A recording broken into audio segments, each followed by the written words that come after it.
sini saya akan berikan di ma'qidul awal ini, prinsip yang pertama ini, yaitu tathhirul wi'ail ilm, membersihkan tempat dan wadahnya hati ini. Maka yang paling penting bagi kita yaitu kita berusaha membersihkan hati. Bagaimana caranya? Yang pertama yaitu kita mohon kepada Allah agar dibersihkan hati kita. Minta kepada Allah Ta'ala agar hati kita itu bersih. Doanya banyak ya. Insya Allah di kitab Hisnul Muslim itu ada lengkap, atau di kitab Al-Adhkar Imam Nawawi juga ada banyak. Tapi kalau mau ringkas ya Hisnul Muslim, kitab yang ringkas kecil itu. Di antara doanya yaitu doa ya muqallibal qulub tsabit qalbi ala dinik, atau ala ta'atik, wahai zat yang bolak-balikkan hati. Atau minta doa yang agak panjang, saya ringkaskan saja karena waktunya terbatas. Allahumma ati nufusaha taqwaha wa zakkiha. Ya Allah, tolong berikan kami itu takwa dan bersihkan hati kami. Tidak ada yang bisa membersihkan hati kami dari semua penyakitnya kecuali hanya Engkau ya Allah.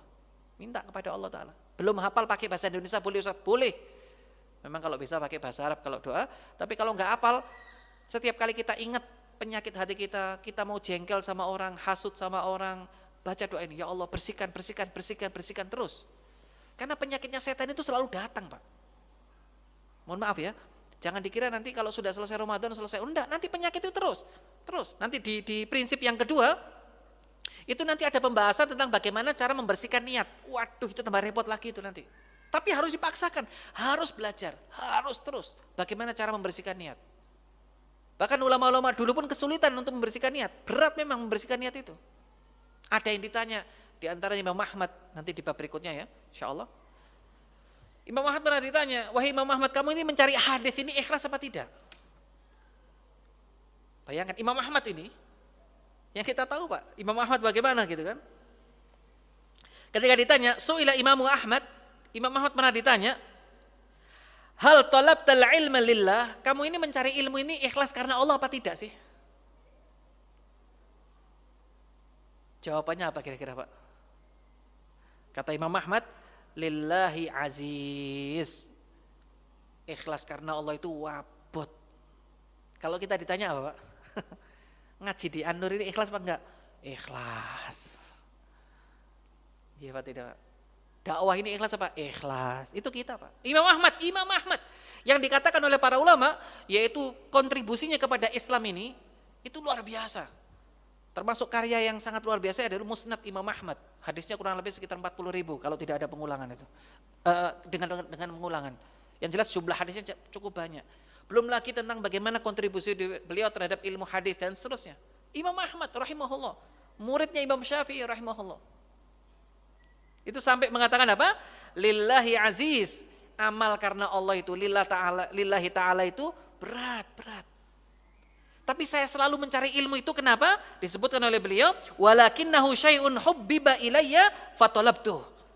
Tapi karena saya itu senang mencari ilmu, maka saya cari ilmu. Meskipun abot ikhlas itu, tapi tetap saya belajar. Subhanallah. Ini jamaah sekalian. Makanya sekali lagi kita katakan yang pertama yaitu mohon. Kita kalau nggak minta tolong kepada Allah nggak bisa ikhlas itu Pak. Nggak bisa. Ini yang pertama. Yang kedua jamaah sekalian, qiraatul Quran bitadabbur, membaca Al-Quran dengan tadabbur. Baca Quran Pak. Baca Quran, jangan lupa. Pokoknya satu hari kalau bisa baca Quran meskipun setengah halaman enggak apa-apa. Karena masing-masing orang berinteraksi dengan Al-Quran berbanding lurus dengan kebersihan hatinya. Semakin bersih, semakin kita ini nggak pernah bosan dengan Quran. Kalau kita sudah mulai aras-arasan, berarti ada kotorannya. Minta tolong kepada Allah, ya Allah bersihkan kotoranku, ya Allah di hatiku, ya Allah aku ingin baca Quran lagi. Begitu. Udahlah jangan sombong di hadapan Allah. Allah ini sudah tahu bosoknya kita ini kayak apa Pak. Iya, mohon maaf, mungkin bahasanya agak kasar ya. Allah itu tahu borok-borok di hati kita itu kayak apa, tahu. Bahkan yang orang lain nggak tahu, Allah tahu Pak. Ini ditegaskan dalam hadits qudsi sebagaimana yang diriwayatkan dari sahabat Abi Dzar Al-Ghifari Rasulullah pernah bersabda, hadits qudsi, Allah Ta'ala berfirman, kata Rasulullah, Allah Ta'ala berfirman, ya ibadi, kullukum tukhti'una bil-laili wan-nahar, wa ana aghfiru dzunuba jami'a, fastaghfiruni aghfir lakum, kata Allah Ta'ala. Wahai hambaku, aku tahu kalian bermaksiat di malam dan siang hari. Allah tahu. Tahu, semuanya tahu. Apa yang tampak, apa yang zahir, apa yang tampak, apa yang batin, semuanya Allah tahu. Wa ana aghfiru dzunuba jami'a, dan aku mengampuni semua dosa. Wastaghfiruni aghfir lakum. Mintalah ampun kepadaku, tak ampuni. Subhanallah. Alhamdulillah kita ini memiliki Allah Ta'ala yang Maha Pengampun, Maha menutupi aib, dan Allah Ta'ala sanggup memaafkan semua kesalahan hambanya selama belum waktunya terlambat. Ini yang kedua, baca Al-Quran dengan tadabbur. Gak ada obat lain yang lebih sempurna dari Quran, gak ada. Gak ada, Pak. Pokoknya selama kita ingin berobat tentang hati kita, Quran. Udah baca. Dan coba rasakan Bapak Ibu. Di saat masalah sedang mentok-mentoknya. Problem hidup sedang banyak-banyaknya. Kemudian muamalah dengan orang sedang serumit-rumitnya. Coba menyediakan waktu sejenak, minggir dari kehidupan dunia. Artinya apa? Berusaha menghindar dulu dari urusan itu, mojok di masjid atau di rumah kita, sendirian. Buka Quran kita, kemudian baca. Baca Pak, baca Quran. Toha. Sambil kita bayangkan. Kemudian kita baca Quran yang lainnya. Yasin, Alif Lam Mim. Baca dengan pelan-pelan. Meskipun saat itu kita hanya membaca cuma satu halaman, insya Allah ada pengaruhnya di hati kita. Ada nyes gitu. Rasakan. Ini yang kedua. Yang ketiga, jemaah sekalian rahimakumullah, yaitu apa? Pelajari biografi Rasulullah Sallallahu Alaihi Wasallam. Belajar sirah nabawi. Belajar sirah nabawi. Maksudnya apa? Pelajari sirahnya Nabi. Terutama bab tentang pengobatan atau amalan-amalan batin yang Rasulullah ajarkan. Bab ikhlas. Atau Rasulullah ketika memaafkan kesalahan orang. Rasul ketika memaafkan kesalahan orang. Bayangkan coba. Fathul Mekah. Kemenangan ada di tangan. Pasukan penuh siap untuk bela Nabi saat itu. Lalu Rasulullah kumpulkan semua orang-orang Mekah saat itu.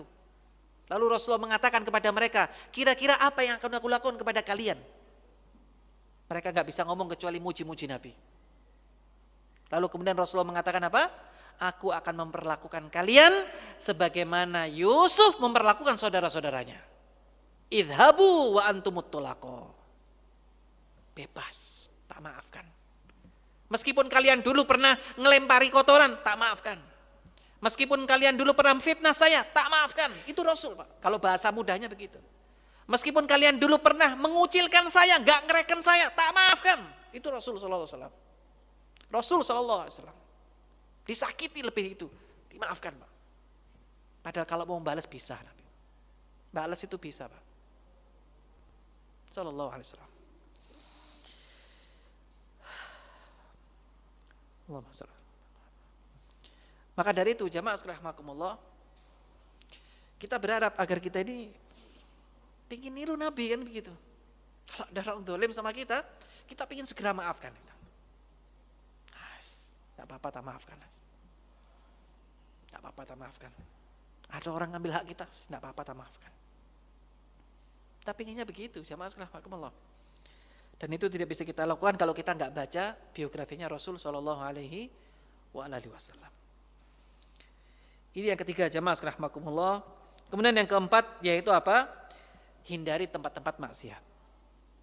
Di antara perkara yang bisa membuat kita ini bening hati kita hindari tempat-tempat maksiat. Tempat yang bisa memancing kita maksiat, hindari, Pak. Hindari semuanya, hindari. Karena itu nanti akan membuat kita semakin jauh daripada hati yang bening. Dan yang terakhir yaitu duduk di majelis ilmu. Hadir di majelis ilmu seperti ini. Mudah-mudahan dengan begitu nanti Allah akan bersihkan hati kita yang kotor. Karena prinsipnya begini Bapak Ibu, jamaah sekalian rahimakumullah. Hati kita kotor itu gara-gara dosa, gak ada lain. Dan Allah melalui lisan Rasulnya Sallallahu Alaihi Wasallam itu berjanji, kalau kita tobat hatinya putih lagi. Satu dosa, satu titik hitam. Satu dosa, satu titik hitam. Tapi kalau seandainya misalkan kita ini tobat, hatinya bening lagi, putih, bersih, bersih, bening lagi. Nah, sedangkan kita setiap hari berdosa, maka jangan lupa tobat. Tobat, istighfar, istighfar, istighfar. Pokoknya setiap kali kita ingat dosa, dosa ghibah, dosa ngerasani orang, dosa fitnah orang, dosa menyakiti orang lain, istighfar, istighfar, istighfar. Maka mudah-mudahan dengan begitu hati kita kembali bersih dan putih lagi.